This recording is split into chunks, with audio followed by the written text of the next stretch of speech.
Oh yeah, look at my Class 108 go now. G'day everyone. Bit of a repair I had to do on my Class 108 there, just going past now. I hadn't used it for a while and I took it out and it wouldn't really go. It was stuttering and carrying on, it wouldn't stop and start. So I had to pull her apart after cleaning the wheels and everything. Still wouldn't go properly, and yeah, so the next step was to pull the whole thing to bits and see what's going on. Now I'll tell you what I found in a minute, and it was a relatively easy fix in the end. But the weird thing was is the last time I had it out running, it was running perfectly, so yeah, I don't know what happened. So we'll run through, I'll put some photos up and I'll run through and I'll show you what I did. So the first photo there is a photo of the 108 with the shell removed. And as you can see the decoder chip there in the circuit board. So I pulled it all, I stripped it all down basically. Pulled apart, cleaned all the wheels and the pickups and everything, thinking that would fix the problem. Put it all back together, still no good. So the next photo here just shows the seating removed out so you can get to the front pickups underneath. And what you'll notice on the left there, at the end of the circuit board coming down, there's another little sort of plastic board there, and that's got contacts on it. And if we look a bit closer at the board, we can see on the very left the contacts that go from the pickups down the bottom up to the top board, and they also connect to the LEDs on the front of the unit. So the next photo here now actually shows where the issue was. Now the issue with this was that one of the contacts wasn't making a good connection.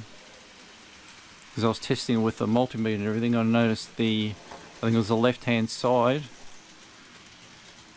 when I tested it from the track up to the unit with the multimeter, that the left hand side wasn't really picking up the volts, and this was only on the front one. The rear one seemed to be okay.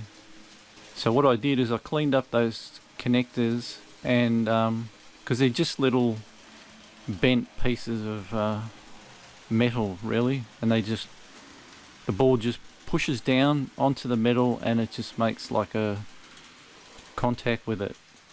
I don't think that's ideal, but you know, a plug and socket would probably be a better idea, you know, relying on just something laying on top of something else with pressure on it.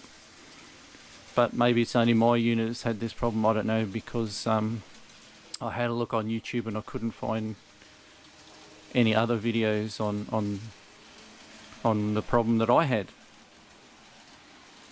So I cleaned those contacts up and I actually put a little bit of just very thin coat of solder on that connector, on that one connector that wasn't making proper contact. And as you can see now, that seems to have fixed the problem. She's running all nice and smoothly again. So then after all that, I noticed on the rear unit, the non-powered unit, that the red lights were flickering on and off, and that wasn't working properly either. And I'll put up a photo of what I found with that one. So as you can see on the non-powered unit, it's got a similar arrangement with the board just pushing down on top of that end piece with the metal connectors. And guess what? If I show you the next photo close up, and I've never pulled this one apart by the way, that one of the contacts, and that's one of the ones that comes from the front pickup, was already damaged from the factory by the looks of it, because I've never ever pulled this one apart. So course I tried to bend that back up to be like the rest, and of course it snapped off.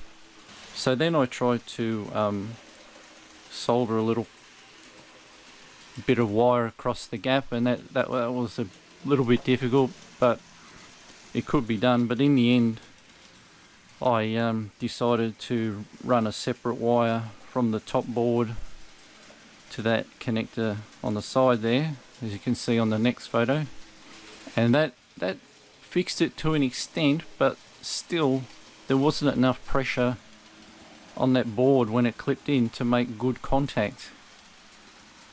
I could still see the red lights flashing at the back of the unit as it was going along, and when I'd push my finger down on it, you know, just having the train sitting still, it would actually fix that problem, and the red lights would come on and it'd be good. So what I did is I put a little bit of card on top of the board so that when the shell clips on, it just pushes that down a bit more and keeps tension on there, on those connectors, because there is two little notches sticking out, or I should say two little pins sticking out on the body shell, which looks like it's meant to push down on the board, but I just put a little bit of thin card in there just to push it down further, and yeah, the lights are nice and steady now and it's not an issue. So yeah, that's the drama I had with that. I can't believe that I just took it out and it didn't work. But if you ever have issues with your 108, this is a Graham Farish 108, by the way, in N scale. That's what I found with mine. Now she's running like new, and I'm happy about that. Hopefully this will come in useful for someone, may have the same problem, I don't know. So this is Wimble Train saying thanks for watching once again, as the 108 comes around once again, and we'll see you next time with another video. Bye for now.